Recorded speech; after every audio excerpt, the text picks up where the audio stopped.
Hire me? You're all losing your jobs. But first, meme of the day. By 2019 was wild. But with everything finally on the up and up, I feel I can tell this story here. After university, late 2018, I fell on rough times and was forced to move back to my hometown. I tried to transfer my job to a branch in my area but failed, thus I needed to get a new job. I settled for a 20-hour-a-week job at a Bookies, with a second bartending job in the evenings. The Bookies is the target for my revenge, which was entirely accidental. Involved are the following. Janelle, my manager's manager. Shay, my manager. Jorge and Gordon, my co-workers, and Cara, a co-worker at another store, who is relevant later. Names changed and/or redacted.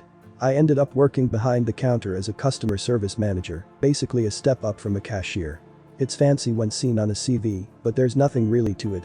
I took bets, chatted with customers, helped people with machines, and, for the vast majority of my shift, sat around waiting for something to do. I got on well with my co-workers, or so I thought, and had no major issues. It was 20 hours a week, about £1 more than minimum wage with a lot of overtime required of me, and irregular shift patterns. Though I had no issue with the job, beyond how difficult it was to juggle the schedules of both of my jobs. In February of 2019, after working for the company for 6 months, I was invited to a probation hearing. It cannot be emphasized enough that it was a probation hearing in which I would have my performance reviewed and, as informed in training, was entitled to a pair eyes at the end of it. I arrived that morning to a disciplinary hearing where, without even a shred of evidence, I was accused of 11 different cash discrepancies dating back to early November of 2018, shortly after I'd started, which all amounted to £271.36. All but one of which I'd never heard of before. These had apparently been reported and logged by my manager, Shay, and my co-workers, despite no one saying a word to me at all. Not a whisper in the 5 months this had apparently been occurring. I was told that it was unacceptable, a call was made to HR, and I was terminated on the spot and forced to hand over my keys and to never set foot in the store again.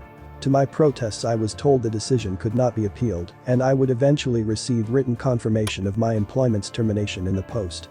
I didn't let myself slump around and feel sorry for myself, so, on the way home, I opened up Indeed and applied for a bunch of jobs and, before I arrived home, had an interview set up for the next week at what is my current place of work. Now, I was furious. Fuming at having gone to what I thought should have been a normal probation meeting and having, effectively, been called a thief and been banned for life from a place I'd never go to anyway. But somehow, my parents were angrier and ordered me to let them know when they got into contact with me again. Almost 2 weeks later I received an email from the company's HR which reiterated the accusations and stated, again, that I was terminated. My mum sat me down in her kitchen and walked me through a letter response that was 2 parts professional and 3 parts scathing. Ripping into them about their unprofessional conduct, their ludicrous claims, their lack of evidence, the holes in their story, because there were quite a few, and finally, the cherry on the cake. The employment laws they'd broken. Now I didn't want much, just a nice reference.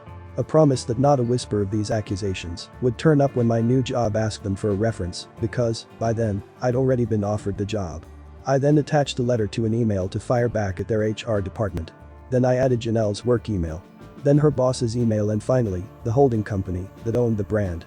Cause I wanted to make sure this was seen. A bit of background, the Bookies I worked for is a brand that is owned by an international company. Their name, behind the scenes, is slapped on everything and they pretty much dictate everything we did. I'm not sure if holding company is the correct term, but I'll stick to that for now. Anyway, I sent this email with a 48-hour window for a response. I received a reply the next day from the same email that my demands were being met. I smirked victoriously and moved on with my life, happy to wash my hands with the entire ordeal. However, I'd set off a chain reaction that I wouldn't know about until 3 months later. 3 months on, I'd settled into my new job, a call center position with double the hours and well over double the pay. I'd gone through training and was settling into my new position when I see a new set of trainees settling in near my team. Among them was Gordon, one of my co-workers from the Bookies. I was stunned. Gordon had been at the Bookies for 6 years when I joined. He was well liked, good at his job and a favorite of the managers. There was no way he'd been fired. Though I didn't really want to talk to him, as I was of the impression that he, Jorge and my manager had likely set me up, I did want to know what happened. Luckily, on seeing me in the break room one shift, he sought me out and told me everything. Apparently my email had been read by the higher-ups in the holding company and had caused a lot of scrutiny to fall onto the bookies in our town, of which there were 3 in our area that Janelle was responsible for, 2 in my town and a 3rd in a neighboring one.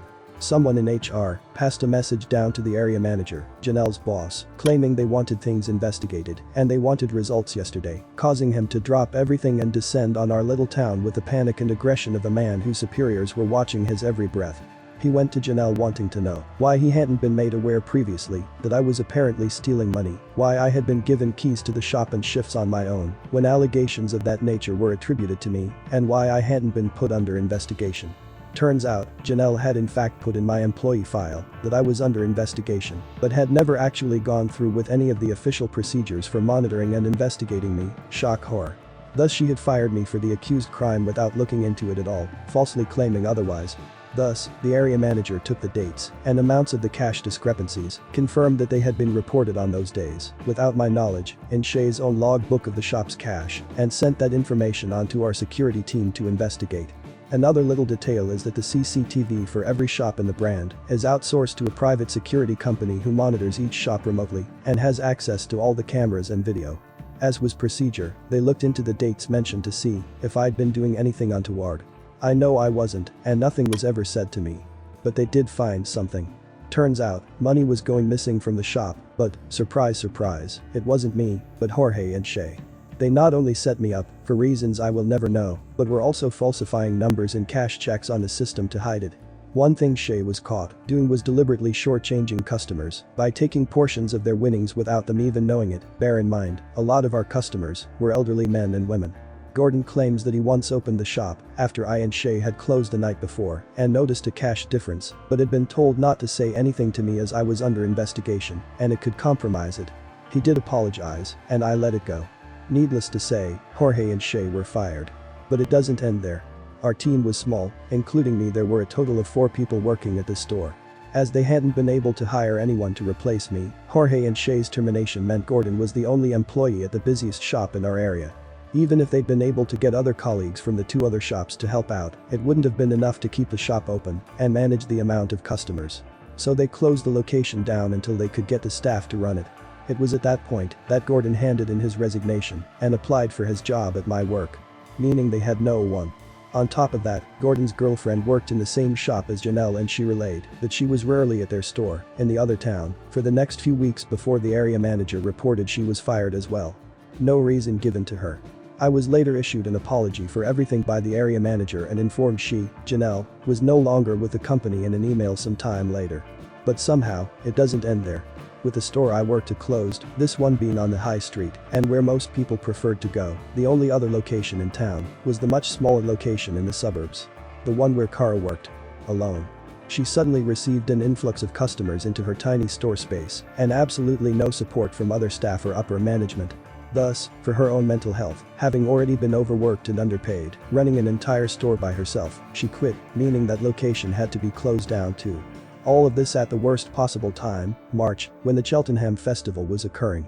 Which is a huge moneymaker for the gambling industry, even in a small town like ours.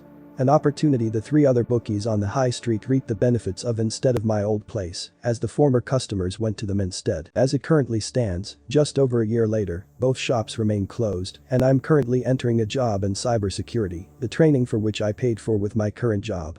Thanks for firing me, idiots, you did me a favor.